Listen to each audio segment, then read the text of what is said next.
Hey guys, tonight we step into the cold, grim world of Tudor England, where fate was a matter of a whispered word, a quick accusation, or a slight that could cost you your life. Imagine the suffocating stillness in the air as you stand accused of something unforgivable.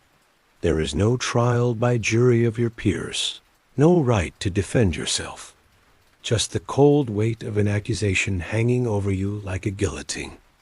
The sound of footsteps echoes down the hallways as guards approach, your mind racing, heart pounding in your chest. In this world, one word can seal your fate, and the punishment? Execution, public and brutal. It isn't just a death sentence, it's an entire culture of fear and spectacle. And now, it's your turn. So before you get comfortable, take a moment to like the video and subscribe, but only if you genuinely enjoy what I do here. I'd love to hear where you're watching from tonight, so drop your location and local time in the comments below. Now, dim the lights, maybe turn on a fan for that soft background hum, and let's ease into tonight's journey together. As you stand there, you know what's coming, and yet your mind can't quite grasp the truth. You've been accused of something, whether it's treason, witchcraft, or simply falling out of favor with the wrong person, and the weight of that accusation presses down on you, suffocating any chance of hope. Tudor England was a time when your life was fragile, governed by the whims of monarchs and the aristocracy. If you displeased the wrong person, or if your name appeared on the wrong list, it could be the end. In those moments, as you stand before your accuser, there is no room for defense. The word of a noble, or even the slightest hint of conspiracy, is enough to condemn you. The political landscape of the time was volatile, and even the smallest offense could lead to execution. A misstep, a whisper, a betrayal, even if you weren't directly involved, the shadow of suspicion could be enough to seal your fate. Historians still argue whether the Tudor system of accusations was designed to instill fear, or if it was a byproduct of the political chaos and instability of the time. What we know for sure is that the line between life and death was incredibly thin, and your name on the wrong list was all it took to cut it.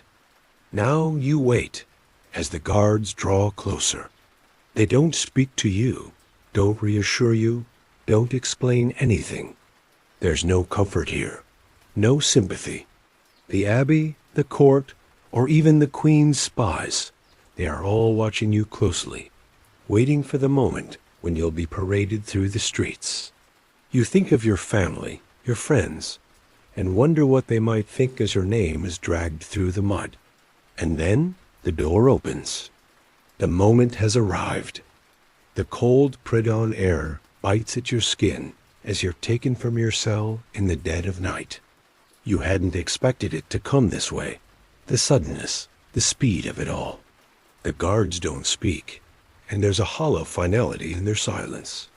You hear the clinking of keys, the scrape of heavy boots against stone, and for a moment you almost think it's a dream.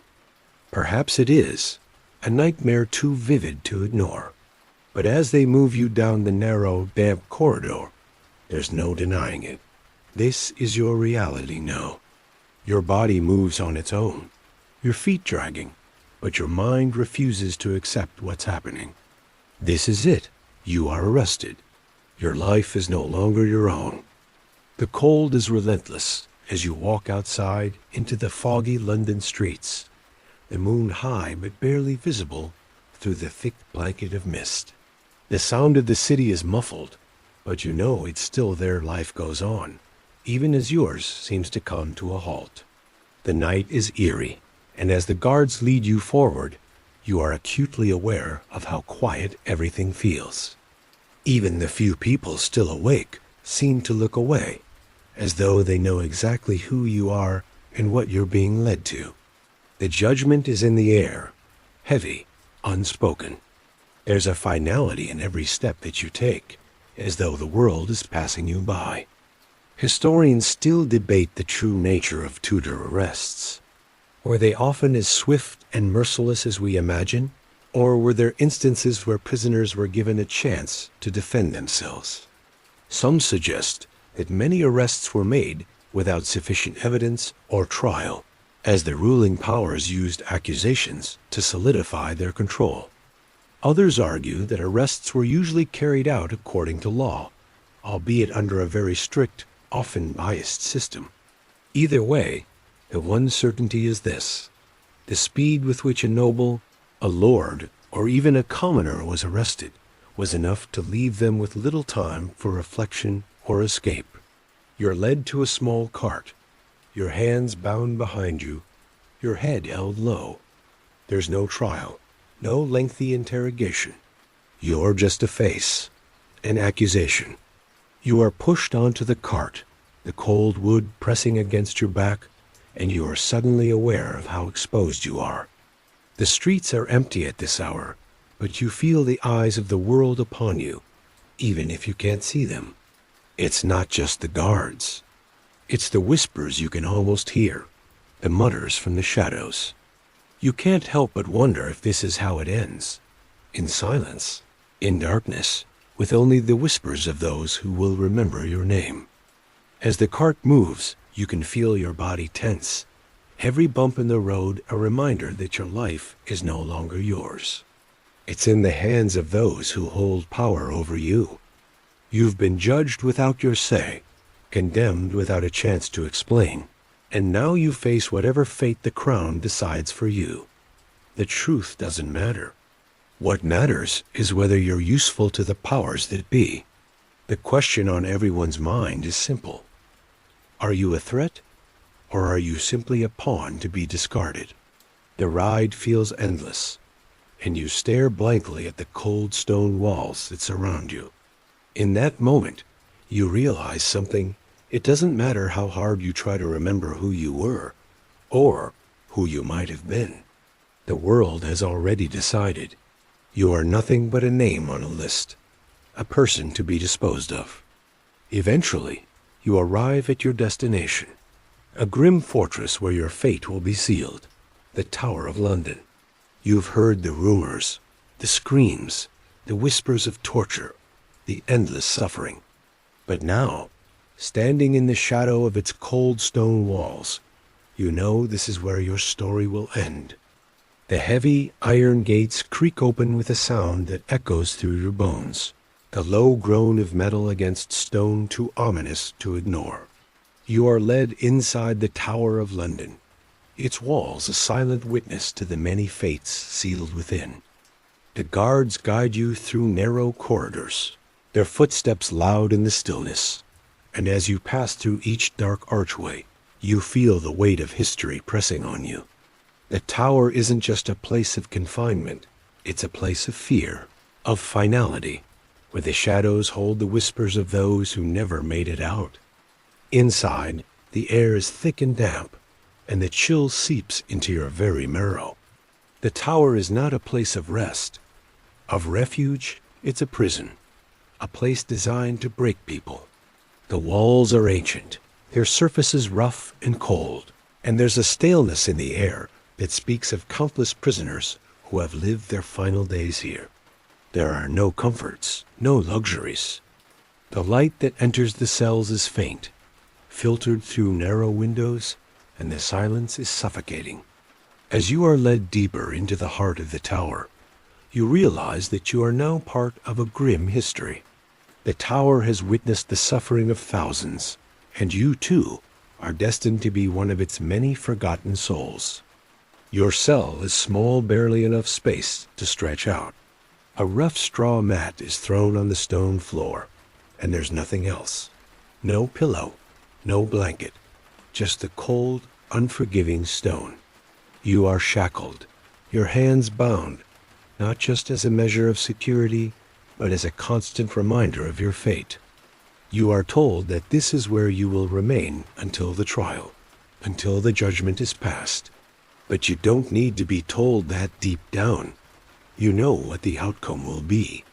You've seen the rumors, heard the stories of those who were thrown into these cells, their names erased from history, their lives snuffed out with little more than a whisper. The stillness of your cell is oppressive, and as you sit in the darkness, you can't help but wonder, how long will you remain here? Days, maybe weeks. You've heard the stories of long, drawn-out incarcerations, where prisoners are left to rot in isolation, their minds slowly breaking from the lack of light, human contact, and comfort. And you, too, feel it now, the strain of being locked away, of being forgotten. The weight of solitude begins to settle in your chest, and the silence of the tower is a cruel companion. It's not just the physical isolation that gets to you. It's the emotional weight of knowing that no one will come for you. You are no longer a person. You are a prisoner, a name on a list. Historians still debate the psychological toll of imprisonment in places like the Tower. Some suggest that the harsh confinement was part of the punishment, intended to break prisoners mentally before their trial even began. Others argue that the physical isolation was meant to keep the accused from rallying support or causing trouble before their execution. Either way, the result is clear. The isolation and fear within the tower turn even the strongest of souls into shadows of themselves. And you, sitting in that cold, dark cell, can feel it the slow erosion of your spirit, the gnawing sense that the world outside is slipping further away from you. The worst part is that there is no schedule to your days here, no routine to rely on. At least when you were outside, you could mark the passing of time by the changing of the seasons or the movement of the sun. Here, time is meaningless. The walls of the tower seem to stretch endlessly, and every moment feels the same as the last. The guards come and go, their faces cold and indifferent. They don't speak to you. They don't need to. Their job is to ensure that you stay inside this prison and that you never leave it alive. At night, you can hear the distant sounds of the city, muffled by the thick walls. But here, in the tower, it's as though the world has ceased to exist. You are alone in your thoughts, alone in your fears. You've heard the rumors about what happens to prisoners who don't make it to trial, those whose names are quietly erased, who never get to stand in front of the court, whose bodies are discarded without ceremony. You wonder if that will be your fate, if your death will go unnoticed, if the only thing left of you will be the cold stone of this tower. As the hours turn to days, you start to understand the psychological torment of imprisonment. The tower, with its silence and its unyielding cold, is not just a physical prison, it is a mental one. The uncertainty, the lack of human connection, the absence of light, all of it starts to wear on you. The fear of your execution begins to creep in, not just as an external threat, but as something that takes root deep inside you, gnawing at your mind. You wonder how much longer you can survive the isolation, the fear, the emotional weight of your situation. And still, the hours drag on. The silence remains. Your time in the tower has passed slowly, each day blending into the next, the monotony of your existence, only broken by the occasional visit from the guards. But today, something is different. Today, they are coming for you. You can hear the heavy footsteps in the corridor, the jangling of keys, and a cold, uneasy feeling settles in the pit of your stomach. They've come for you. The moment you've been dreading is here. The interrogation. You are brought out of your cell, the cold air of the tower pressing against your skin, and led down a narrow hallway, the walls seeming to close in around you. The footsteps echo off the stone, and with each step, your heartbeat grows louder. The door at the end of the hall creaks open, and you are pushed into a small, dimly lit room. The stone walls are damp, the floor slick with grime, and the only light comes from a single torch flickering in the corner. The room smells of stale air and desperation, and you know you're not the first to be brought here. This is where your fate will be decided, and you can already feel the weight of it pressing on your chest. The interrogator enters. He's dressed in the dark robes of a man with power, a man who is accustomed to extracting the truth from the accused. His face is cold, his eyes sharp, and you can feel the intensity of his gaze. He doesn't speak immediately. Instead, he studies you, as though looking for signs of weakness, of guilt. He knows what you've been accused of, but he doesn't care about the truth. He only cares about the confession.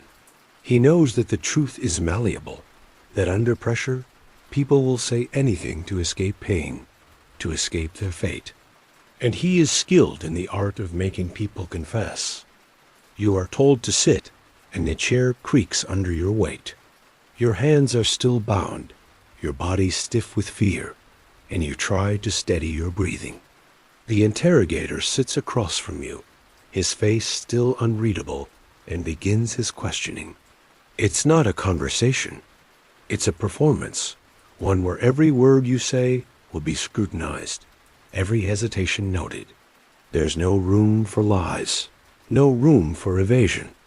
Your life, your fate, rests on what you say next. Tell me what happened, he says, his voice low, his eyes never leaving yours. Who else was involved? Who are your allies?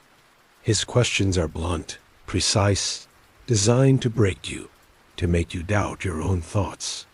You try to stay calm, but each word he speaks sends a ripple of fear through you. The truth doesn't matter here. What matters is the confession, the admission of guilt, the sign that you are fully under the control of the crown. The interrogator knows what he's doing. He asks questions that seem simple at first. Who were you with? What did you know? What was said? But each question digs deeper into your mind, and you begin to feel the pressure building. The silence between questions stretches out, and you realize how long it's been since you last spoke. The fear of saying the wrong thing, the fear of failing to answer correctly, hangs over you like a dark cloud. Historians still argue about the methods of interrogation used during the Tudor period. Some suggest that the Tudor monarchy employed a variety of tactics, ranging from psychological pressure to physical torture, to extract confessions from those accused of treason or other high crimes. Others argue that not all interrogations were brutal, and some were conducted more in line with legal procedure. What's clear is that the line between truth and forced confession was often blurred, and many innocent individuals were driven to confess to crimes they didn't commit, simply to end their suffering. As the interrogator presses you for more answers, you feel yourself slipping. The constant barrage of questions wears you down, and that pressure becomes too much. You start to second-guess everything you've said, wondering if you're saying too much, not enough, or if you're about to make a fatal mistake. The fear of what might happen if you say the wrong thing, the fear of being sent to the executioners, blocked before you even get a chance to defend yourself, is almost unbearable. You wish you could say something to make it stop, to end the tension in the room, but you know that anything you say could make things worse. As the interrogator leaves, you are left alone in the small dark room. The silence is deafening now, the only sound your own breathing. You wonder if your answers were enough to save you, or if you've already sealed your fate. You feel your hands trembling, your body exhausted from the mental strain of the interrogation. You try to shake off the feeling of dread that clings to you, but it's impossible. The fear of what's coming next lingers in the back of your mind, and you know that no matter what you've said, the executioner's blade is one step closer. The interrogation room is silent now, the air thick with the weight of your words, or rather, the words you've been forced to speak. You told them what they wanted to hear. You gave them the confession, the name of the supposed conspirator, the details they demanded. It's not the truth, but it's the truth they were seeking, the one that fits the narrative they want to construct. The price for silence is too high. And so, with trembling hands and a breaking spirit, you betrayed your own conscience. It's a strange thing, giving in to pressure. You think you might have held out longer, that you could have resisted the pain, the psychological torment. But in the end, it wasn't the torture of the body that broke you. It was the pressure of the mind. You find yourself wondering if this is how it happens to everyone. The mental erosion is slow, a gradual collapse of your will, as you begin to question everything. Was it really a betrayal if you said what they wanted you to? Was it even a choice, or had you simply succumbed to the inevitability of your fate? You remember the first time you stepped into the interrogation room. You were defiant, sure that you could hold your ground, convinced that the truth would prevail. But as the hours wore on and the guards remained relentless, the mind begins to bend. The silence between questions, the waiting, the coldness of the interrogator's stare. Each moment pulls at you, wearing down your resistance, until the line between what you know to be true and what they want you to say becomes indistinct. You give them the confession they crave, and with it, the sliver of hope that they might spare you from the executioner's blade. The interrogator's face barely shifts as he hears your answers. There's no sense of triumph in his eyes, no satisfaction, only a cold calculation. His job isn't to care about the truth. It's to extract the words that make you guilty in the eyes of the Crown. The question of whether you are truly involved in the plot becomes irrelevant. All that matters is that you confessed, and once you've done that, your fate is sealed. But here's the tragic irony. The confession you gave, coerced under duress, is enough to guarantee your execution. It doesn't matter that you are innocent. It doesn't matter that you spoke out of fear, out of a desperate attempt to save your own skin. What matters is the piece of paper with your signature, the words written down and sealed by authority. You are guilty now in the eyes of the court, in the eyes of the king. Your own confession, though false, has become the evidence that condemns you. Historians still argue about the practice of forced confessions in Tudor England. Was it a necessary tool for maintaining law and order? Or was it a dangerous way to silence dissent and maintain absolute control? Some suggest that confessions were often obtained under duress, through methods ranging from psychological manipulation to outright torture, leading to many innocent people being executed for crimes they never committed. Others argue that confessions were vital in an era where trial records were sparse and direct evidence was hard to come by. But one thing is clear. The Tudor justice system wasn't concerned with truth. It was concerned with ensuring that the right people, those who threatened the crown, were removed. And it didn't matter how the confession was obtained. The realization hits you slowly. The truth doesn't matter. The king's justice, the court's judgment, isn't about what happened, but about what the crown decides should happen. Your fate is no longer in your hands. It was taken the moment you were accused. The words you've spoken, under the intense pressure of fear, have become your sentence. Your confession is the evidence that has sealed your doom.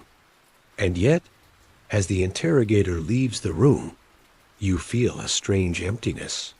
You have given them what they wanted, but what does that really mean? You know that it doesn't change anything. You can't take back your confession, and in some small way, it feels like a betrayal, not just of those you've accused, but of yourself. There is no redemption now, no chance to prove your innocence. All you have left is the uncertainty of what happens next. The rest of your life, what's left of it, is now in the hands of the crown. As the hours slip by, you wonder if they will believe you.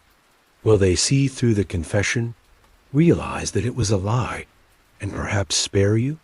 Or will your confession be enough to push you to the scaffold, to the waiting axe that will sever your head from your body, and with it, end your existence? The worst part is that you can't know. You don't know if your confession, the one you gave under duress, will be the final nail in your coffin, or if it will be a lifeline only time will tell. But for now, as the sun rises over London, all you can do is wait. You are no longer the person who walked into the tower. You are now just a name on a list of the condemned, waiting for the inevitable to come.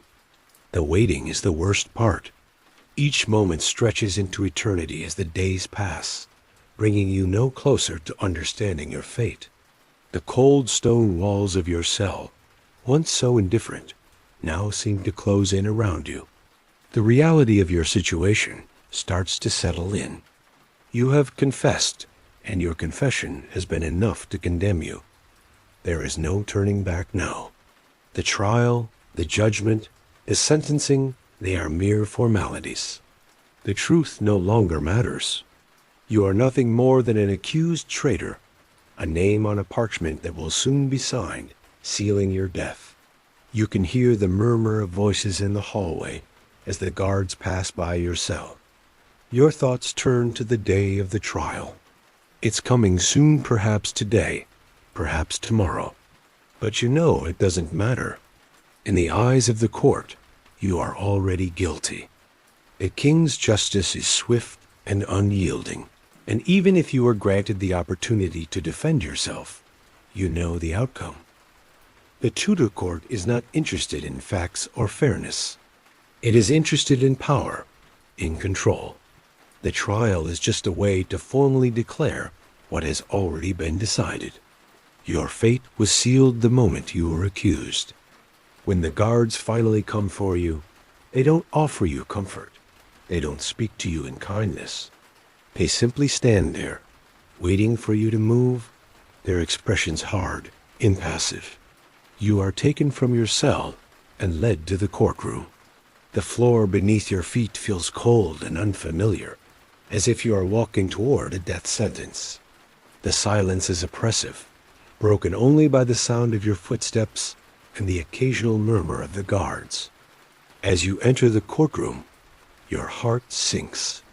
The long, imposing room is filled with faces, some familiar, some not, but none of them offer you any comfort. The judges sit in their high seats, their faces stern, their eyes cold. You realize, in that moment, that they are not interested in the truth. They are interested in securing a conviction. Your guilt has already been determined, and now it is simply a matter of formality. The judge speaks, and his words cut through the silence, declaring that you are guilty of treason or whatever crime has been fabricated against you. The formalities of the trial seem almost pointless. You are given no opportunity to explain yourself, to argue your case. The judgment is swift, unyielding, and final. The room seems to grow colder as the words are spoken, and you feel the weight of them press down on you, harder than the chains that bind your wrists. Guilty, the judge says, and in that single word, your life changes forever. The sentence is given, death by execution. You are left standing there, your body frozen in place as the words sink in. The fear, the terror, the hopelessness, the full weight of it crashes over you. You know what comes next. You've seen it before those who are led out of the courtroom, their heads held low, walking toward the scaffold, toward the end of their lives. And now you are one of them. The trial is a mere formality, and in a matter of hours or days, you will be dragged to the executioner's block. The fear of what is to come grips you, and the reality of your fate seems almost surreal. You were once a person with a future, with choices, with a life of your own. But now you are reduced to a condemned prisoner, a name on a list of the executed. Your death will be public, a spectacle, a warning to others who dare to challenge the power of the crown.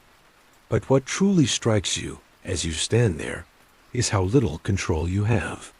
Your life, your death, has been decided by those who hold power. You are a mere pawn in a larger game, a victim of the ruthless politics that governed Tudor England. And though you may have once dreamed of a different life, of freedom, of love, none of that matters now. You are left to face the final moments of your existence, with nothing but the cold gaze of your judges to see you off. You are escorted back to your cell, your mind numb with the weight of what just occurred. The trial is over, and now there's only waiting. Waiting for the final day, the final moment, the final breath. The fear is consuming, and as the hours drag on, you wonder if you will ever come to terms with what's about to happen. Will you be able to face it with dignity? Or will the terror break you before the executioner's blade falls? The last meal, this, at least, is a small mercy, a moment of respite before the final sentence is carried out. But even in this brief moment of comfort, you cannot escape the reality that surrounds you. The cell is dim, the stone walls cold and unyielding, and you are aware of every creak of the wooden tray placed before you. Your stomach churns not with hunger, but with the realization that the food in front of you might be the last meal you ever taste. There's a strange heaviness to it. You look at the small portions they've given you, a piece of bread, some cheese, a bit of meat, and you wonder if it will be enough to fill the void inside you, the one left by fear, by terror, by the knowledge of what comes next. The guards stand by the door, eyes carefully trained on you, but they give you space to eat, as though granting you this final act of normality. There's no kindness in their gestures, no sympathy. Their job is simply to ensure that you consume what has been offered, to make sure you're physically prepared for the end. There's something almost absurd about the whole situation, as if they expect you to eat this meal with grace, as if you should somehow take comfort in the fact that your last taste of life will be mundane, ordinary. But nothing feels ordinary about this meal. It's a reminder in every bite that your life has been reduced to this moment, a meal, a ritual, and the inevitable step toward the scaffold. In these final moments, your mind races. You try to push away the thoughts of what awaits you, but they come unbidden, rushing in like a flood. The scaffold, the executioner, the crowd, it all plays out in your mind in vivid detail. You know what happens next. You've seen the crowds gather, the heads raised in silence, as the condemned make their way toward the end. You know the scene too well. You've heard the stories of others who stood where you are now, eating their last meal in quiet desperation, knowing that each bite might be the last thing they ever do. But in a strange way, the meal itself becomes an act of defiance. You will not let fear dictate your final moments. You eat, though your appetite is non-existent, and with each bite, you feel the slightest glimmer of control, as though the simple act of chewing is a small rebellion against the forces that seek to erase you. Historians still argue whether the tradition of providing a last meal was born out of a desire for mercy or simply a formality, meant to ease the conscience of those carrying out the execution. Some say it was a final act of kindness, a small gesture to offer the condemned something familiar before their death. Others suggest it was simply a custom meant to keep order and discipline in the execution process. What is clear, however, is that the last meal holds a deep significance. It's a moment when the condemned person is given a final, fleeting semblance of choice, of agency, before they face their end. But you are not fooled. The meal is meaningless in the face of what comes next. You finish your meal, though it tastes bland and empty, and you are left with nothing but the hollow ache in your stomach and the even emptier space in your heart. The momentary comfort of the meal fades quickly, replaced by the crushing reality of the situation. There's nothing left to do now but wait. The guards come to collect the tray, and the silence of your cell returns. You feel the absence of sound like a physical weight pressing against you. Time has slowed, and with each passing second, the inevitability of the execution draws nearer. You can hear your own heartbeat, a constant, steady reminder that your time is running out. You close your eyes, trying to steady your breathing, but the tension in your chest only grows. As the final hour approaches, you wonder what you should do with these last moments. Should you pray? Should you make peace with God, with yourself, with your fate? Or should you simply accept what is to come, face it without fear or defiance? You wish there were more time to reflect, to make sense of it all, but there is no time left. The world outside has moved on, and you are a fading memory, an almost forgotten face. All that remains now is the final step. But even in these last moments, you cannot shake the feeling that something is missing. The act of eating, of receiving this small gift of sustenance, has failed to give you the closure you thought it might. It doesn't fill the emptiness inside you. It doesn't prepare you for the cold finality of what awaits. The meal is over, but the execution looms just beyond the door, and with it comes the certainty that you are about to become a part of history. The moment has come. You are led from your cell, your shackles cold against your skin. The tower feels even more oppressive now, its dark, ancient walls closing in around you. The air seems heavier, thick with the tension of what's about to happen. Every step you take echoes through the corridors, a reminder that time is slipping away. There's no more pretending, no more delay. This is it. You are being taken to your death, and the world outside, what little of it you once knew, no longer matters. The guards keep a tight grip on you, their hands firm on your arms, guiding you through the cold, dimly lit hallways. You don't struggle. There's no point. The resistance has been drained from you. The reality of your fate is too clear now, too unavoidable. You've been through the interrogation. You've been judged, and now the only thing left is the public execution that has been decreed for you. It's a fate that no one can escape once the sentence is passed. You've heard the rumors about executions at the Tower of the Crowds, the spectacle, the public humiliation. The execution of a traitor is never a quiet affair. It is meant to be an example to the people. They will watch you die, and in doing so, the monarch's power is reinforced. You are no longer a person, a name. You are a symbol, a warning to anyone who dares challenge the crown. And as you march toward the execution site, you can't help but wonder, is this really how it's meant to end? Is this what it all comes down to? As you reach the execution ground, the scene becomes painfully clear. You see the scaffold, a raised platform, with an executioner standing beside it, holding a large axe. The executioner's face is hidden, and his movements are deliberate, but there's no mistaking what he's here to do. You feel a wave of nausea as you look at the raised platform. It seems so final, so stark. And then you realize this is the moment when you're no longer a person, but a thing. The people in the crowd, the eyes that are now watching you, there's no escaping their gaze. There is nowhere to hide. Your death is not a private moment. It is a public spectacle. The crowd is murmuring, their voices a low hum, but the noise of your heartbeat drowns it all out. You stand there, your body stiff with fear, but there's no way to escape it now. You can't run. You can't beg. The decision has already been made. They begin to call your name, and for a moment, it feels as if the world around you goes silent, your name hanging in the air, as if time itself is pausing for this final moment. Then they motion for you to climb the stairs to the scaffold.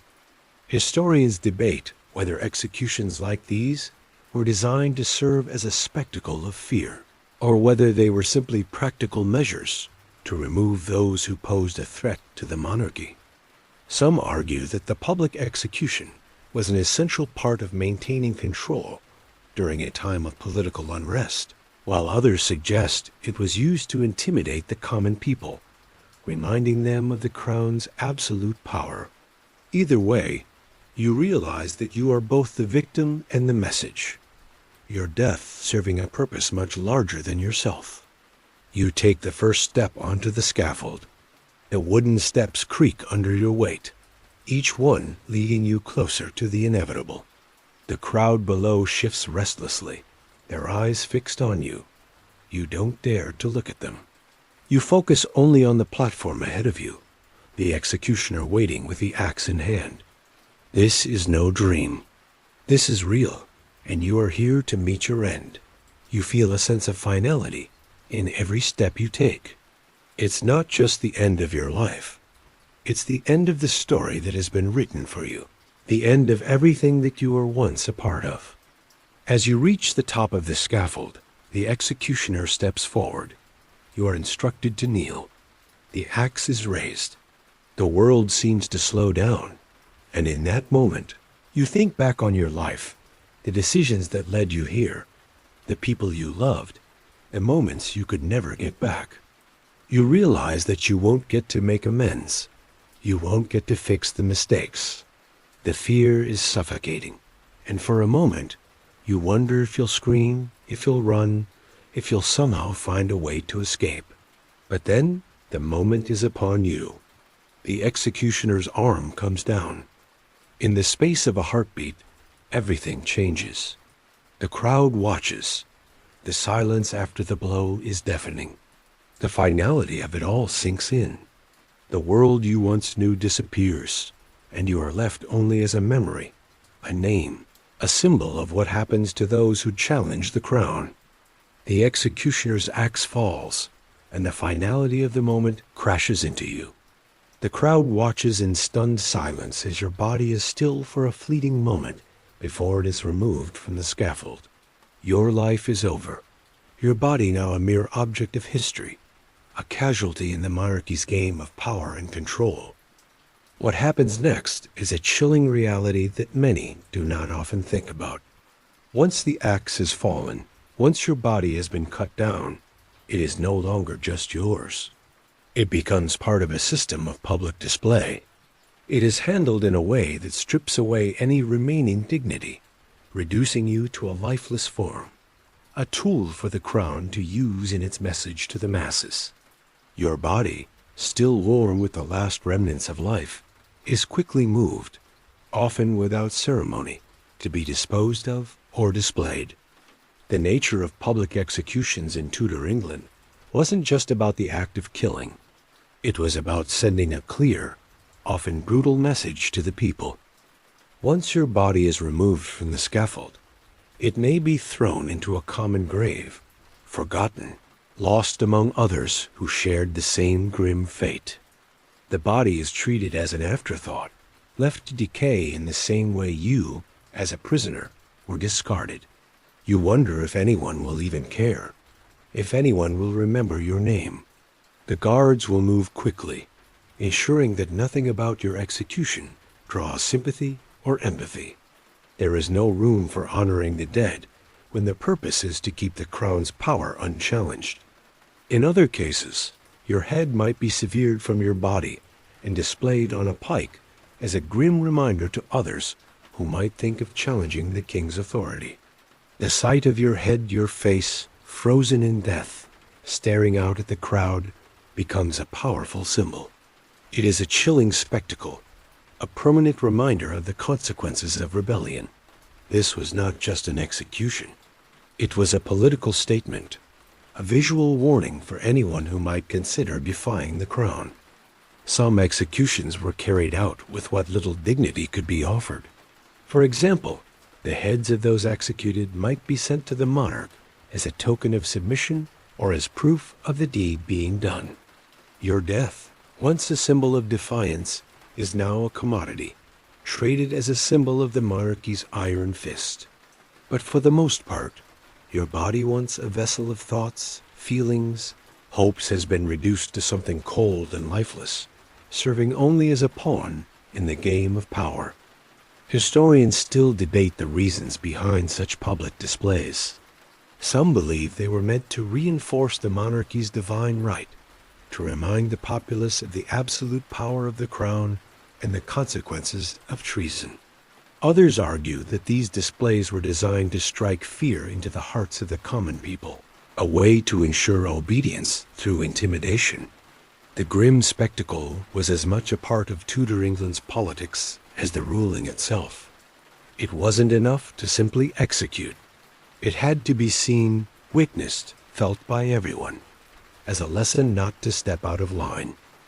You think back to the small comforts you once had, the brief moments of peace you tried to grasp in your final hours, and you realize that in death, those fleeting moments have been taken away from you as well. The body is no longer yours to control. It is a tool, an object for others to manipulate, to display, to discard. You are no longer a person. You are a statement. As your body is prepared for its final resting place, you wonder about your family, your friends, those you left behind. What will they think of you now? Will they remember you for the person you once were? Will they honor your life? Or will they too be swept away by the tide of history? There's little comfort in the thought of your body being discarded or displayed. It's a harsh, cruel reminder of the fate that awaits those who stand against the crown. But the finality of it all is something that must be faced. Your body will fade, just as your life has. You wonder if, in the centuries to come, anyone will remember your name, or if it will be lost to time. Your death just one more statistic in the long line of those who were deemed expendable in the name of power. For now, though, your story has ended, and the world moves on, as it always does. Your death, though public, is not an event that only affects you. It ripples out, leaving a wake of devastation behind. Your family, the ones you loved and trusted, are left to deal with the consequences of your execution. The world may move on, but for them, everything has changed. They must now live with the stain of your death hanging over them, the knowledge that your name is associated with treason, rebellion, and crime. It's a cruel thing to be the relative of the executed in Tudor England. The shame and dishonor that follows you are inescapable. The death of a family member, especially in such a public and brutal way, forever alters how society views you. The law may not punish your family directly, but the social consequences are far-reaching. Friends will turn away, business relationships will be severed, and your name will be tainted with the accusations that led to your execution. The very mention of your name will bring whispers, pointed fingers, and the cold avoidance of others. You can imagine the looks your family members must get walking down the streets, entering their homes, sitting at the dinner table. They are treated as guilty by association, even if they had nothing to do with the crime you were accused of. For them, the pain is compounded by the shame they are forced to carry. They will be left behind to pick up the pieces, to try to restore their lives in a society that sees them only as the kin of a traitor. Perhaps the most heart-wrenching consequence is the way your family will be forced to live under the shadow of your death. If you were once a respected member of your community, someone with standing, with the promise of a future, all of that is lost in an instant. Your family will find themselves ostracized, forced into social isolation, and perhaps even further scrutinized by the authorities, as the Crown keeps a watchful eye on the relatives of the executed. They will be left behind to pick up the pieces, to try to restore their lives in a society that sees them only as the kin of a traitor. Perhaps the most heart-wrenching consequence is the way your family will be forced to live under the shadow of your death. If you were once a respected member of your community, someone with standing, with the promise of a future, all of that is lost in an instant. Your family will find themselves ostracized, forced into social isolation, and perhaps even further scrutinized by the authorities, as the Crown keeps a watchful eye on the relatives of the executed. It's a form of collective punishment, a punishment that extends far beyond the person who has been executed, and one that lingers long after the executioner's axe has fallen.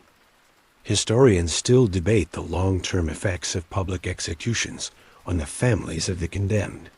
Some suggest that the death of a family member in such a public manner led to long-lasting social exile, that families were never able to recover from the disgrace. Others argue that, over time, families could rebuild, especially if they distanced themselves from the crime.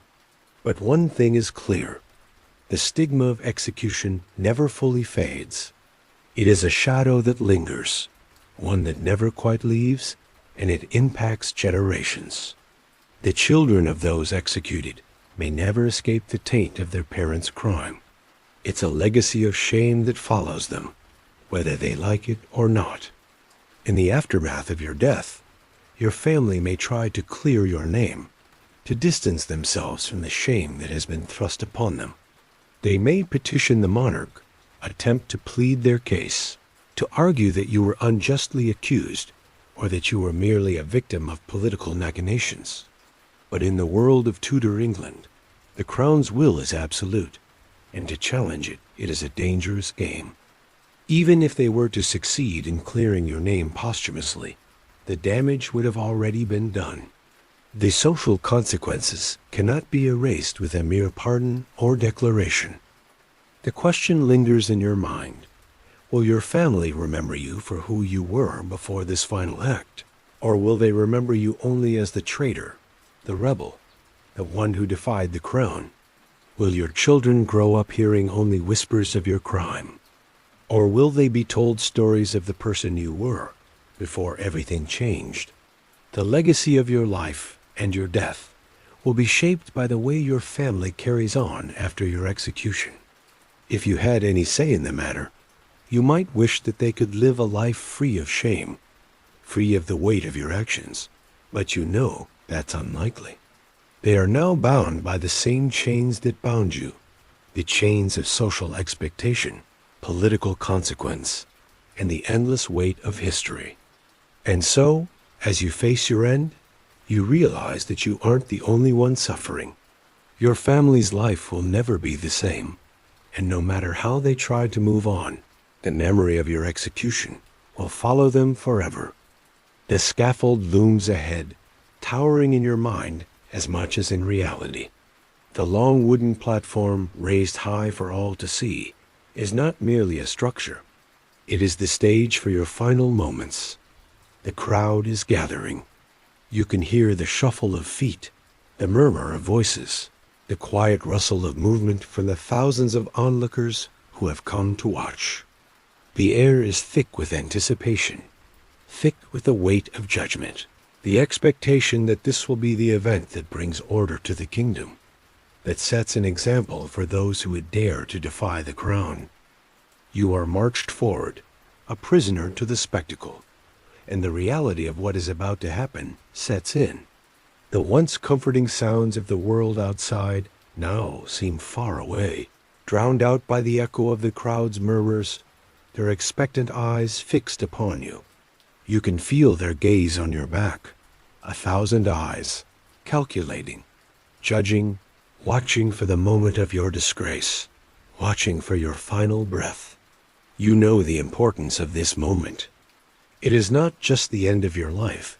It is the statement of power made by the monarchy, a powerful reminder to the people that no one is beyond the reach of the crown. The executioner is already there, his axe held in hand, the sharp edge glinting in the pale light. His face is hidden, but his presence is imposing, a man whose hands are accustomed to taking life. His job is one of finality, of swift justice, and there is no question in his mind about what he is about to do. His role in this grand display of power is not to feel pity, nor to offer mercy. He is simply a tool of the crown, and your life is about to become the sacrifice for the greater cause of maintaining royal authority. Historians still argue about the true intent behind public executions during the Tudor era. Were they purely punitive, meant to exact justice on the criminals who defied the crown? Or were they designed to be a spectacle, a way to remind the population of the king's absolute power, a means of reinforcing the control of the monarchy through fear and humiliation? Some scholars believe that executions were a necessary form of justice in a kingdom so tightly controlled by a single figure, while others suggest that the spectacle itself was a tool of oppression designed to suppress any thought of rebellion. Whatever the intent, the reality remains the same. Your death will be made public, a warning to all who might think of opposing the crown. The executioner motions for you to kneel. There's no resistance left in your body, no fight in your soul.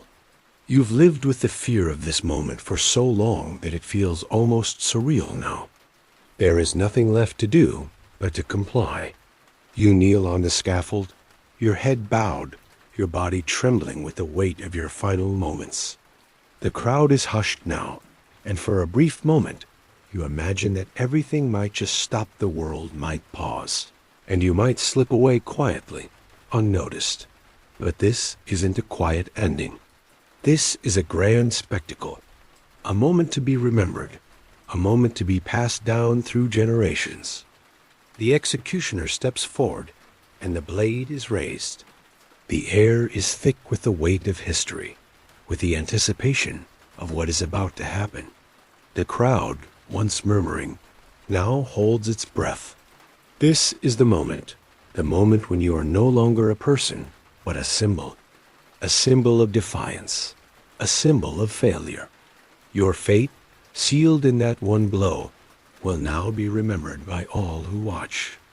As the axe falls, there is a brief moment of silence, a moment when everything seems suspended in time. Then the finality of it strikes you, a sharp pain, a moment of clarity, and then nothing. The crowd erupts. You are no longer a person with a story. You are a spectacle, a lesson. Your death will be recorded, your name passed down in whispers, your body discarded as a warning. The world will move on, and the monarchy will remain unchallenged. Your sacrifice is complete. The sound of the axe falling is not the only thing that lingers in the air.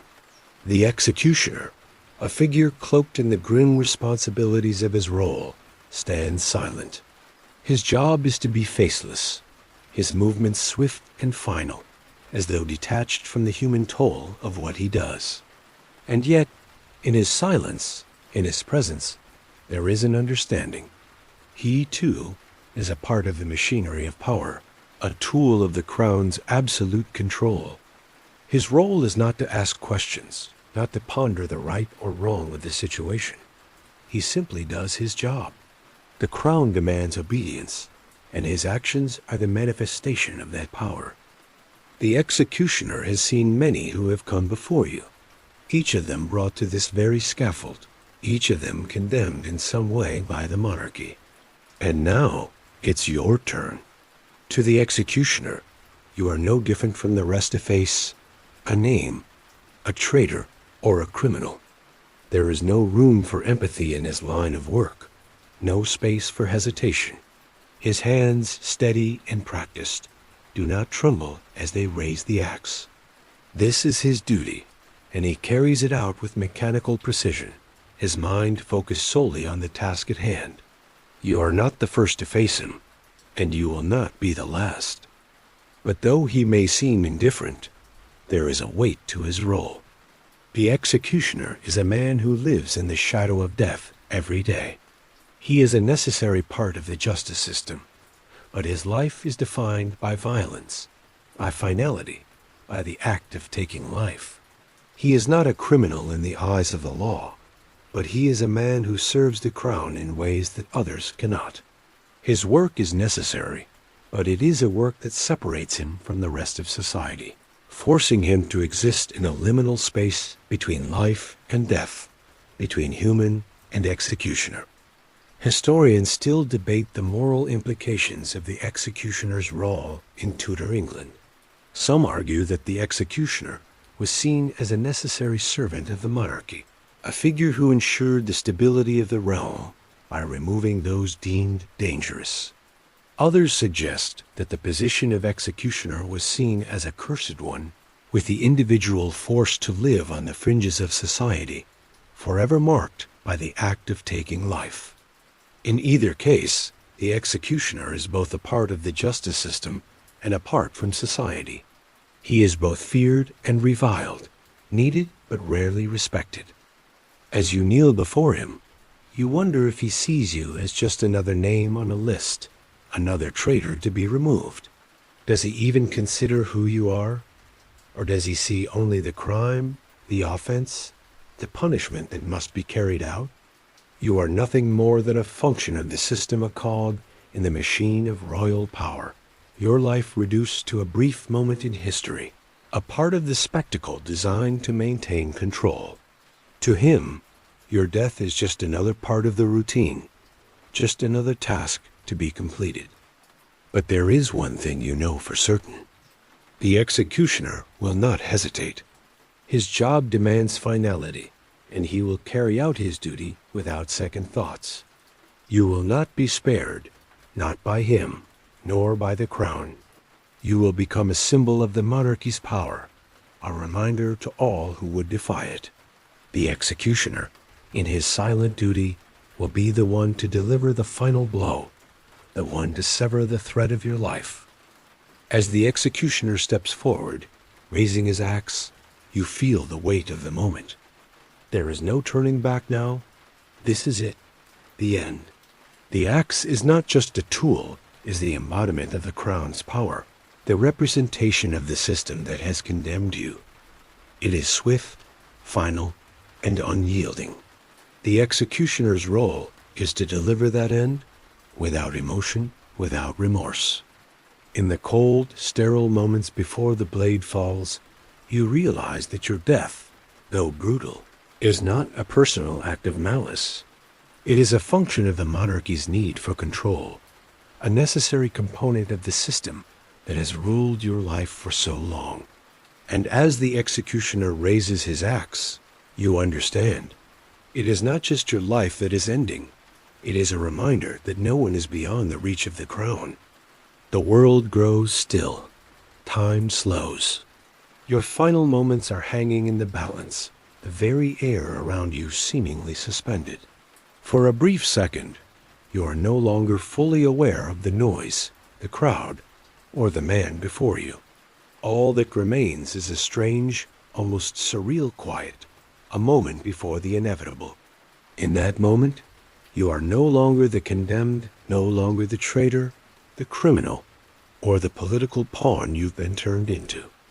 You are simply a person, a soul, facing the end of a journey that you never imagined would come so suddenly, so brutally.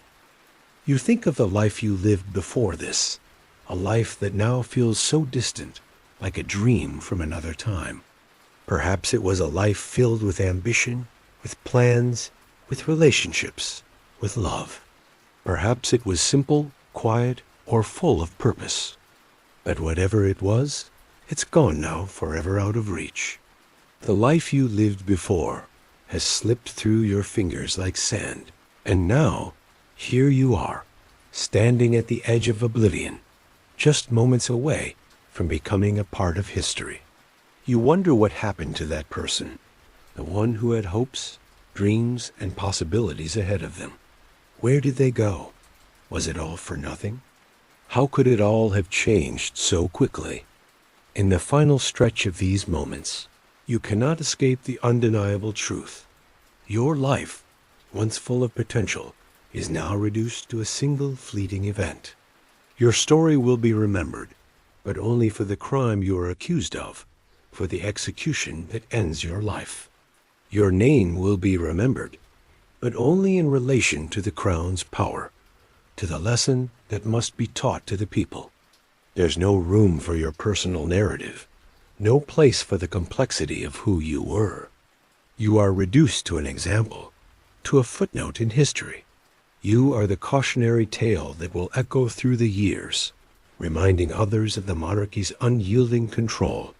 And in your final breaths, you realize that all you were, all that made you who you are, will be lost to the shadow of this public spectacle. But still, a part of you rebels against this fate. Even now, you feel the urge to cry out, to shout your name, to demand recognition that you were once a person with thoughts and feelings, a life worth remembering beyond this execution. Yet the finality of the moment settles in, and you know that this will not happen. There is no time left to be anything other than the condemned. The world that once felt full of possibility has narrowed down to a single, unavoidable moment. The crowd, the scaffold, the executioner, this is all that remains of the life you once knew. As you stand there, awaiting the blow, you think of your family once again. Will they remember you as the person you were before the executioner's axe fell? Or will they only think of you as a traitor? Will they find comfort in your memory? Or will they too be tainted by the stigma of your death? The thought fills you with a deep, aching sadness. This is the legacy you leave behind. A family burdened with the shame of your execution, a name tarnished by political power, a story cut short before it could truly unfold. The truth of your situation is clear now. You are no longer just an individual. You are part of the system, a machine that controls everything: your fate, your family's future, the lives of countless others who come after you.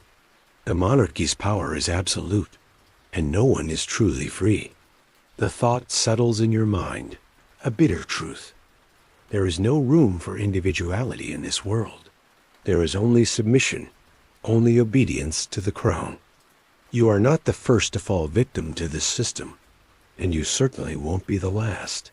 The people in the crowd will go on, their lives unaffected by your death, but your story will be remembered as a warning, a part of history, but never truly alive. As the seconds pass, you try to remember the person you once were, the one who had dreams and love and a future. But all that's left is a shadow. The person you were has already faded away, erased by the system that demands your obedience. You are no longer that person. You are simply the condemned, a nameless figure in a political game. The axe is raised, and you take one last breath. The reality of your fate settles around you like a thick fog, and as you kneel before the crowd, you know that there is no escape.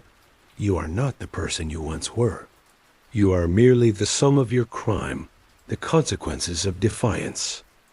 The final moments approach, and there is nothing left to do but accept what comes next.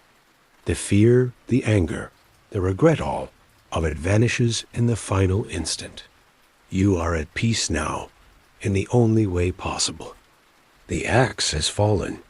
Your body lies still, the end of your life written in the cold, decisive cut of the executioner's blade. But your death is not the end of the story. It is not just a personal tragedy or a quiet passing into history. Your execution has repercussions far beyond the scaffold, reaching deep into the heart of Tudor society. The crowd that gathered to witness your death is a reflection of the society you lived in, one where power, fear, and spectacle were the tools of control. The people who watched your execution were not just there to see justice carried out. They were there to witness a public reminder of the price of defiance, to see the consequences of challenging the crown. In Tudor England, executions were not only about punishing the guilty, they were about making an example of them. Your death, like those before you, was meant to serve as a stark warning to anyone who might dare to rise against the monarchy. As the news of your execution spreads, it will be retold in hushed whispers, in taverns and marketplaces, in the courts and the streets. Your death will be discussed, dissected, and remembered, not for the life you led, but for the crime you were accused of, for the message your death sent to others. Your name, now associated with treason or rebellion, will become a symbol of the crown's power and the consequences of defiance. People will speak your name, but only to reinforce the authority of those who hold power over them. The spectacle of your death is meant to imprint itself upon their minds, to remind them that the monarchy is unchallengeable, that no one is above the law, no matter who they are. For those who supported the crown, your execution will be seen as a triumph. It will be heralded as a victory for justice, for the preservation of royal authority, and for the stability of the kingdom. The crown's enemies will be silenced, at least for a time, by the gruesome reminder of what happens to those who dare to defy the king. The nobles and courtiers who walk the halls of power will see your death not as a tragedy, but as a necessary act to maintain their positions, to remind the common people of their place in the kingdom. But there are others who will see your death differently. For those who were sympathetic to your cause, or for those who simply question the fairness of the system, your execution will spark resentment, anger, and fear.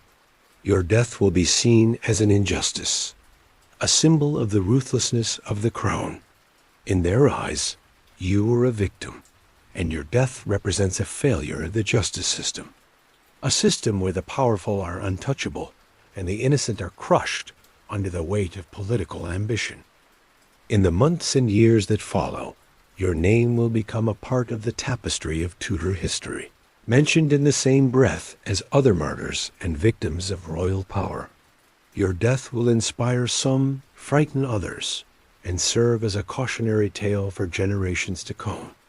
The power of the monarchy will continue to loom large, but so too will the memory of those who were silenced by it. Your execution will be remembered as a moment in time when the crown flexed its muscles, reminding all who watched that it was the ultimate authority, and that resistance to it would be met with swift, brutal force. Historians still debate the true impact of public executions on Tudor society. Some argue that these executions were necessary to maintain the stability of the kingdom, to remind people of their loyalty to the crown, and to discourage dissent. Others suggest that the fear generated by such public spectacles created a society where conformity was enforced by terror, where individuals were taught to keep their heads down and avoid challenging those in power at any cost. But one thing is certain. Executions were a powerful tool for the monarchy, a way to keep the people in line, and a way to make an example out of those who dared to oppose it. The legacy of your death will endure long after the crowd disperses, long after the scaffold is dismantled. Your name, like those of countless others, will be immortalized in the history books, not for the life you led, but for the death that you died. Your sacrifice will echo through the ages, a reminder of the fragile line between life and death, between obedience and rebellion. And so, the story of your execution will be told over and over again, a piece of history that will never be forgotten. Your life may have been brief, but your death will resonate in the annals of time, a stark reminder of the power the crown held and the price paid for defiance. Your death is not an isolated incident. It is part of a grand political strategy, one that the monarchy has used time and time again to solidify its power. The Tudors were masters of using spectacle, fear, and punishment as tools to keep their rule unchallenged. The execution of a traitor, or anyone seen as a threat to the crown, is more than a simple act of justice. It is a carefully orchestrated performance meant to send a message to the people, to the nobility, and to anyone who might consider challenging the monarchy's absolute authority. The spectacle of your death is designed to be a lesson. It is meant to remind the people of the consequences of defying the crown. The monarch, whether it be Henry VIII or Elizabeth I, needed the public to understand that power and loyalty were the keys to survival.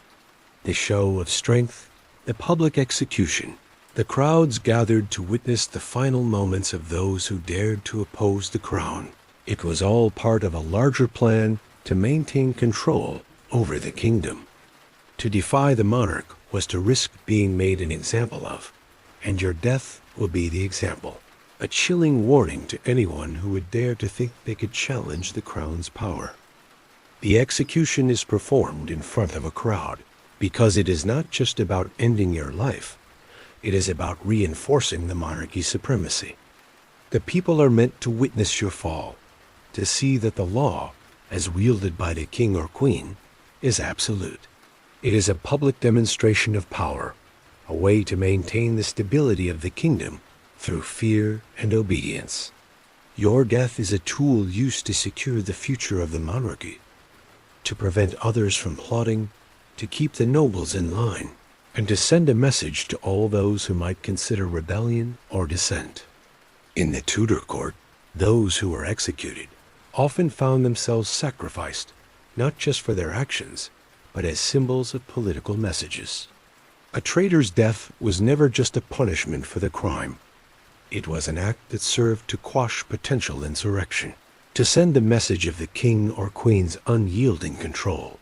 You and others like you were tools of a greater system. And in the end, that is how history remembers you. Not as a person with hopes and dreams, but as a casualty of power, a pawn used in the game of politics. Historians still debate the role of public executions in Tudor England, with some arguing that they were an essential tool for maintaining the monarchy's authority, and others suggesting that they were an expression of cruelty designed to instill fear and control over the populace. What is undeniable, however, is that the death of an individual was often manipulated for political gain. Public executions were meant to demonstrate that the crown was not only above reproach, but also unafraid to take drastic measures to protect its rule. Your death is not an accident. It is part of the larger narrative of the Tudor dynasty, an act that ensures the monarchy's strength, even at the cost of your life. As your body is removed from the scaffold, your death begins to transform into something more than a single act of punishment. It becomes part of a story told to every citizen, part of the lesson to remind them of their place. The monarchy has sent a clear message through your death. The crown's authority is unchallenged, and disobedience is a threat to the stability of the kingdom. To defy it is to invite death, not just for the individual, but for anyone who might support them. Your life and your death become part of the larger, ongoing spectacle that ensures the monarchy's reign remains uncontested. And so, your execution serves a purpose far beyond the end of your life. It is a political maneuver designed to maintain the status quo, to reinforce the power structures that have been established, and to remind the people that loyalty to the crown is the only thing that guarantees survival. In this world, those who are executed are not just punished, they are used to demonstrate the consequences of defying the monarchy. You are a tool in a much larger game, and as your name is written in the annals of history, it will not be as a person, but as an example. Your death will be remembered not for who you were, but for the lesson it imparted. Your death, more than an end, is transformed into a message, a political statement, one that reverberates throughout the entire kingdom. As the crowds gather and your body is removed from the scaffold, your life is turned into a symbol, the final act of the crown's power. It is a carefully planned display meant to cement the monarchy's authority and demonstrate that no one, no matter their rank or status, is beyond the reach of royal judgment. The monarch's power is absolute, and your execution serves as the ultimate reminder of that. The public nature of the execution, the spectacle of it all, is not meant solely to punish you. It is meant to frighten, to intimidate, and to establish a clear line between loyalty and rebellion. Your death is broadcast to the masses in the most visceral way possible. The presence of the crowd is not incidental. The monarchy relies on the power of fear, using your demise as a reminder that any challenge to the crown, no matter how small, will be met with swift and violent retribution. The crowds will speak of this day for years to come, and in doing so, They will remember not only your name, but the stark lesson that it carries. In Tudor England, the execution of a traitor or political enemy is often more about the spectacle than the punishment itself. The monarchy had a long tradition of using public executions as a means of control, a way to both intimidate and consolidate power. The crowd gathered to watch you die is as much a part of the spectacle as the execution itself. They come not only to witness justice, but to be reminded of the cost of defiance. Your death is not just about you. It is about sending a clear and powerful message to the rest of the kingdom. No one is safe. No one is beyond reach. The monarchy will use fear to maintain its grip on power, and your death is the embodiment of that fear. Historians still debate the true political motivations behind public executions in Tudor England. Some argue that these executions were essential tools for maintaining order, to keep the common people in check and prevent uprisings. Others suggest that the spectacle of death served as a way for the monarchy to solidify its power, not just through force, but through the public display of authority. What is clear, however, is that your death, like the deaths of so many before you, was not just a punishment, but a carefully staged performance designed to keep the crown firmly in control. In the days and weeks that follow, the stories of your execution will be passed from mouth to mouth, your name becoming synonymous with treason and punishment. But the real message of your death is not about the crime you were accused of. It is about the monarchy's control, its ability to remove anyone who dares challenge it. Your death becomes a symbol of what happens to those who threaten the crown. You are not an individual any longer, not a person with a life, a story, or a family. You are now a political tool, a symbol of the monarchy's dominance, a warning to others who might think they can defy royal authority. Your death will be remembered not for your life, but for the message it sends. You will be part of the larger narrative of Tudor power, woven into the fabric of the monarchy's legacy. Your name may be forgotten in time, but your death will echo throughout history, a chilling reminder of the cost of rebellion. As you lie there, your life snuffed out, you realize that your death has become more than a tragedy. It has become an instrument of control, an act designed to reinforce the idea that the monarchy's power is unassailable. The legacy of your death will not be one of justice or fairness, but of power of a crown that can take anyone's life, no matter their innocence, and turn it into a symbol of dominance. And in the centuries to come, when the details of your life and death are discussed, it will be your execution, your sacrifice, that is remembered. The death that once seemed so personal, so final, becomes a tool used to shape the future, to keep the people in line, and to remind them of the price of defying the crown. The executioner, standing in his grim silence, is not a mere tool of the monarchy. He is the final link in a chain of power that leads to your death. His role is one of anonymity and finality. You, the accused, have already been judged, condemned, and paraded before the public. But the executioner is the one who delivers the final act, the cutting off of the life thread, the severance from the world. To him, this is not a personal matter. His face remains hidden under a mask, his gaze unfeeling, detached as he steps forward to do the job. The weight of the execution is never his to bear. He is simply performing his duty. But behind the mask, behind the cold, ritualistic movements, there must be something more. A man who stands in such a role, who is tasked with delivering death day after day, must be shaped by it. The executioner is not just a faceless servant of the crown. He is someone who carries the weight of death with him, who feels its presence at every turn. There is no escaping it. His role is one that is crucial to maintaining order, to ensuring the monarchy's power over life and death. But it is also one that keeps him apart from the rest of society. He is a figure of both fear and respect, someone whose duty is so final, so absolute, that it isolates him from the world he serves. The role of the executioner is an uncomfortable one. In a society where punishment is as much about spectacle as it is about justice, the executioner stands at the center of it all. He is the one who makes the crown's message clear. Defy the king, and you will die. His hands are stained by the violence of the act, and though he may be carrying out royal orders, there is no escaping the psychological toll that his work takes on him. The idea of justice becomes twisted in the executioner's hands. His duty is to carry out the sentence without question, to ensure that the punishment is swift, that the end is certain.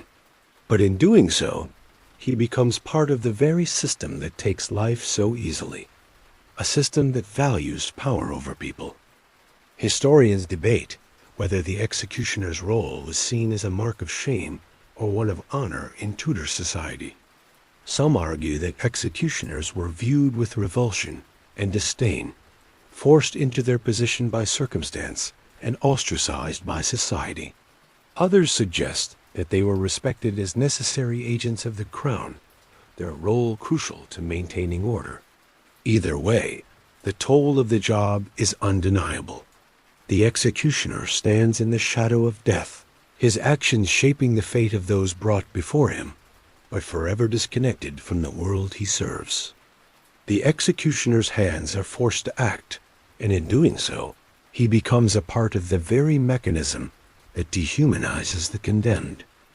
As you are brought before him, bound and silent, you are acutely aware of your place in this grim performance. The guards, the crowd, the executioner, each part of this tableau, serves a role in ensuring that justice is done, that order is maintained. But you know that the executioner, despite his detached professionalism, is still part of a larger system of fear and power. He, too, is trapped by the expectations placed upon him, expected to carry out his duties without question, without remorse. In a way, the executioner is a prisoner of the system just as much as you are. He is bound to the crown's will, forced to participate in an act that strips away the humanity of both the condemned and the one who carries out the sentence. He is a figure who exists outside of the normal bounds of society, a person whose life is shaped by the very act of death. The public may fear him, they may respect him, but they never truly see him as a person. He is simply the hand of the monarchy, the one who enforces the law, who ensures that the punishment fits the crime. But in doing so, he becomes complicit in a system that reduces life to an act of obedience, that makes death a public display for all to see.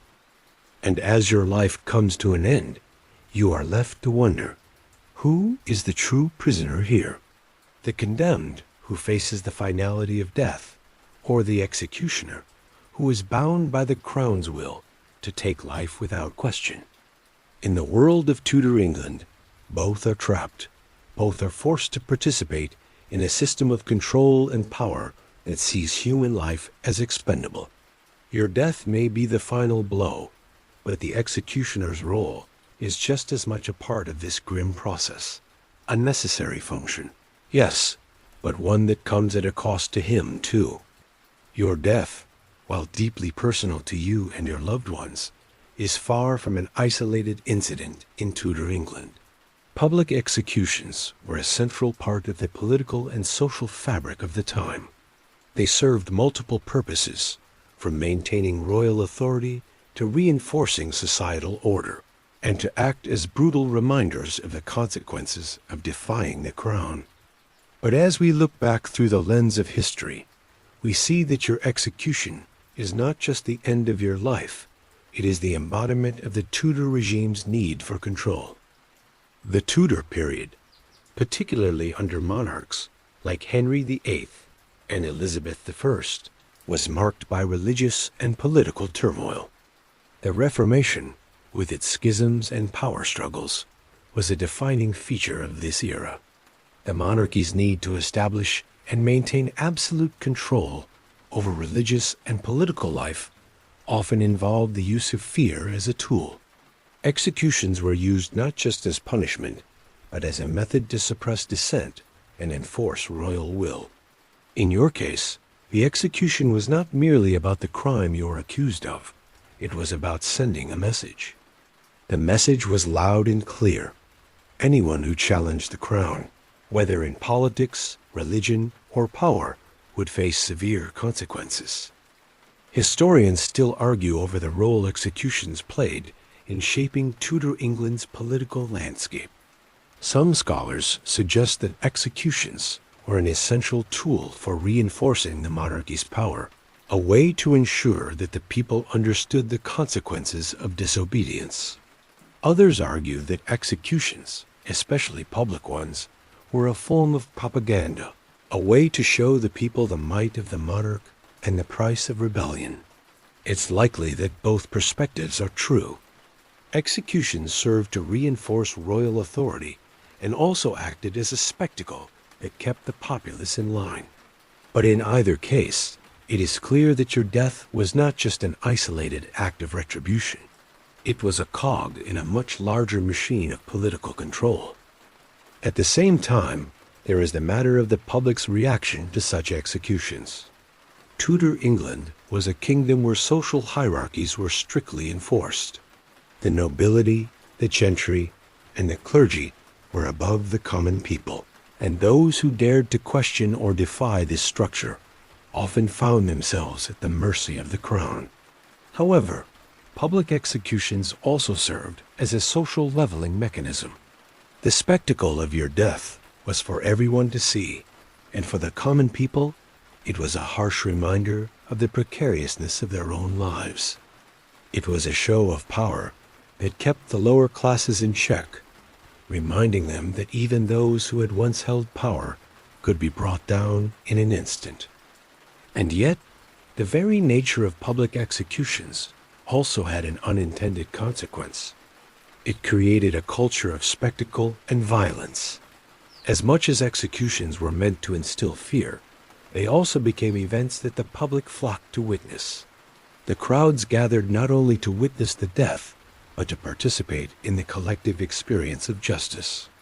In some ways, the public execution became an event that the people expected, a form of entertainment, albeit one that served a darker, more sinister purpose. As you stand before the executioner, your thoughts wander to this larger context. Your death, though personal to you, is part of a long history of political violence, a legacy that stretches back for centuries. You are not the first to die in this way, and you certainly won't be the last. Your death will become a story, a lesson that will be passed down through the generations, a reminder of what happens when one defies the crown. But as history unfolds, will your name be remembered as a martyr, a victim of tyranny, or will it simply fade into the long list of those who were sacrificed for the stability of the monarchy? As the axe is raised, you can't help but think about the legacy of this moment. The monarchy's power will continue, but the cost of that power is paid in lives your life, the lives of countless others who were once part of the machinery of Tudor rule. Your death is not just a personal tragedy. It is part of a much larger pattern of control and submission, one that will continue to shape the kingdom long after your execution. Historians will continue to debate whether the Tudor approach to justice, with its public executions and its emphasis on fear and spectacle, was effective in maintaining power, or whether it simply sowed the seeds of unrest. But as you face the inevitable, you realize that your death is not the end of the story. It is only a chapter in a much larger narrative, one that stretches far beyond your life and death. Your execution, while final, is not the end of the legacy it creates. It will serve as a reminder, a symbol of what happens when the monarchy's authority is challenged, and the price that is paid by those who dare to resist. Your death is not the final end, but the beginning of a legacy, a part of the broader historical fabric that will outlast you. The execution that ended your life becomes a story, a warning, a lesson passed down through the generations. Your name, now associated with treason or rebellion, is preserved not for who you were as a person, but for what you represented: defiance of the crown, resistance to the unyielding power of Tudor rule. The monarchs who ordered your execution, the officials who carried it out, and the crowd that witnessed it all understood the truth. Your death was not just an end. It was a symbol, a political tool designed to keep the masses in line. Your name will be recorded in history books, your execution marked as one of the many used by the crown to maintain control. The monarchy's power is reinforced through these executions, and your story is now part of that cycle of authority. The question remains, will your legacy be one of cautionary consequence, or will it be viewed as one of martyrdom, a victim of a regime that demanded absolute loyalty at any cost? The reality is that history has a way of shaping narratives. To the monarchs, your death was necessary to ensure stability, to remind the people of the power the crown wielded. But to those who question the crown's absolute control, your execution becomes a symbol of resistance, of a person who stood against the monarchy's tyranny. Historians still argue whether these executions were an effective tool of power, or if they bred resentment and rebellion.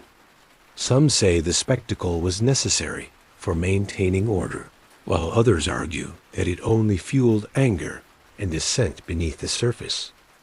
For the common people, witnessing your execution serves as both a warning and a moment of reflection.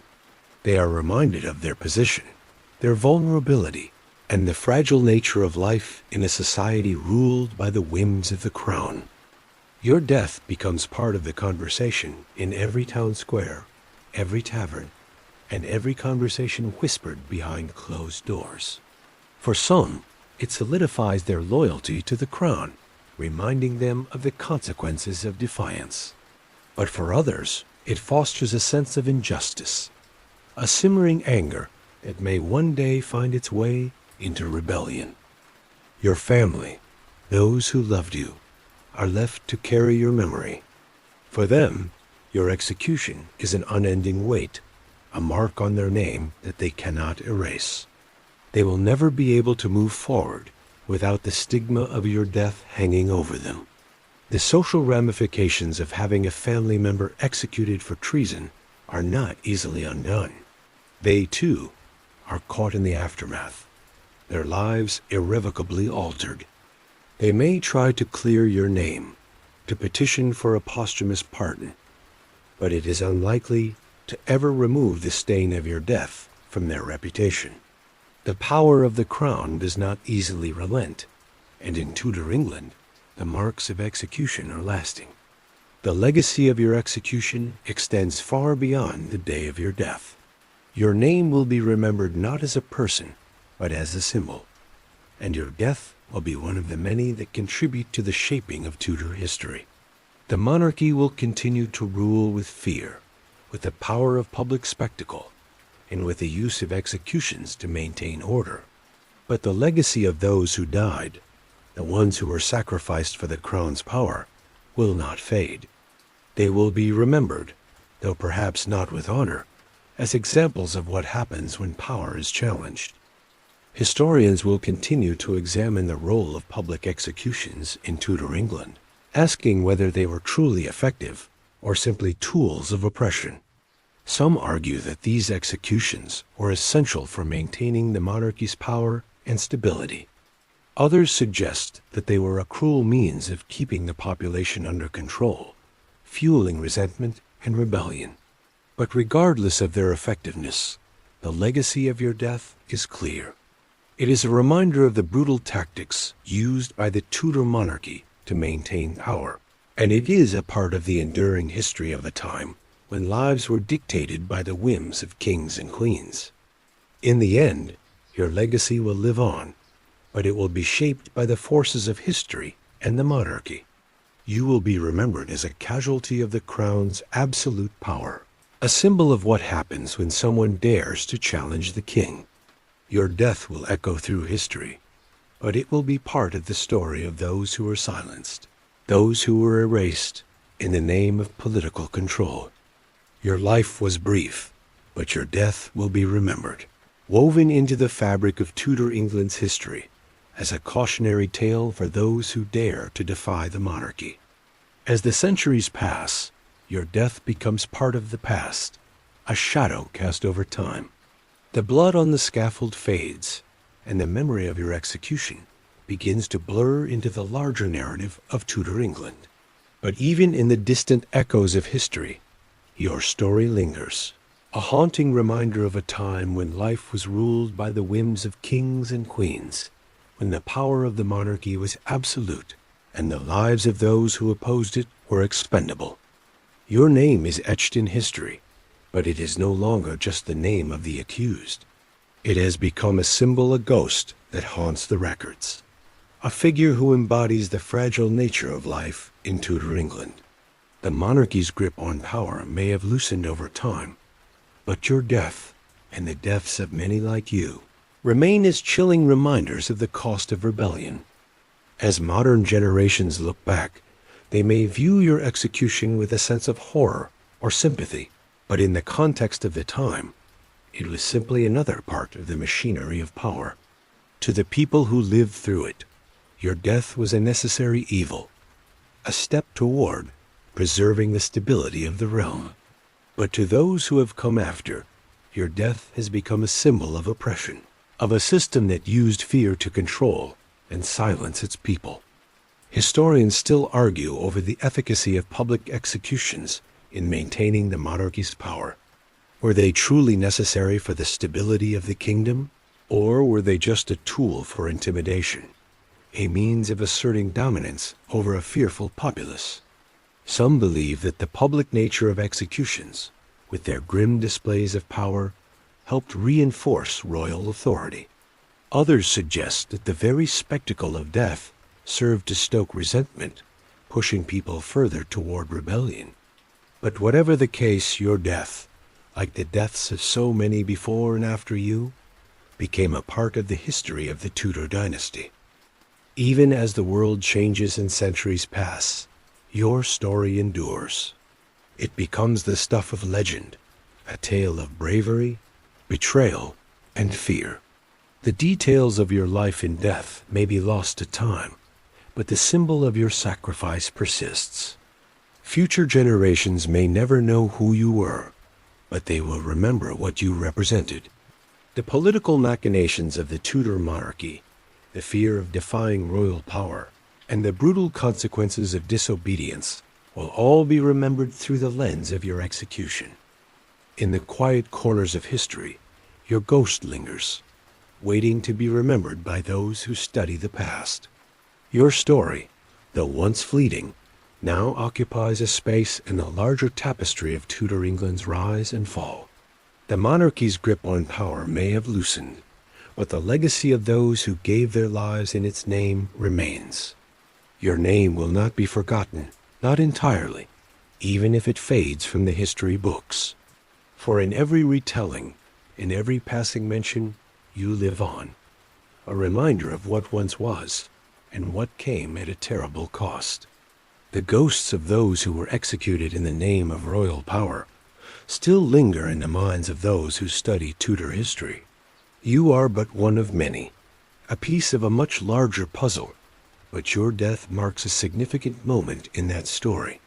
In the future, others will look back on this time and marvel at the absolute power the monarchy once held, the way it shaped lives, destroyed futures, and cast aside those who stood in its way.